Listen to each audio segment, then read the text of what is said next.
8 de Marruecos, del que también habló Luis Enrique, que dijo cómo me ha gustado el 8, que no recuerdo cómo se llama. Pues se lo van a aprender todos los aficionados del Barça, porque hoy en los diarios deportivos catalanes anuncian que el Barça podría llegar a intentar ficharlo en el mercado de invierno. Enfrente de la selección marroquí estará Francia y ha hablado en la previa Varane.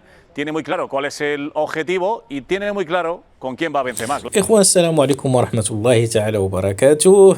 يعني بعد الضجة اللي عرفتها إسبانيا بعد يعني اعتراف لويس إنريكي مدرب ديال المنتخب الإسباني بالدور اللي تيلعبو اللاعب رقم 8 اللي هو عز الدين أناحي، اللي تبارك الله عليه واحد الدريري اللي تبارك الله عليه في المستوى يعني مقبول، يعني لاعب بامتياز.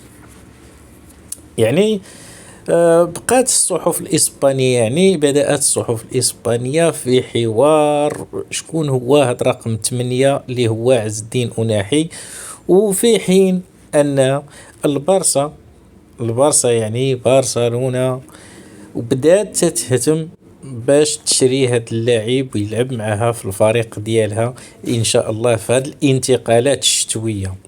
ويعني كل الصحف الإسبانية تتحدث عن هذا اللاعب اللي عنده واحد المستقبل اللي هو واعد إن شاء الله، وتنتمنى له حظ موفق إن شاء الله باش يلعب إن شاء الله مع برشلونة وكذلك اللاعب الآخرين.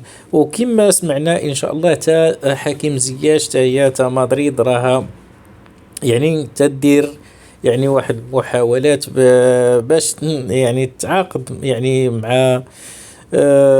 مع الفريق ديالو اللي هو تشيلسي بطبيعة الحال باش يجي يلعب في مدريد. يعني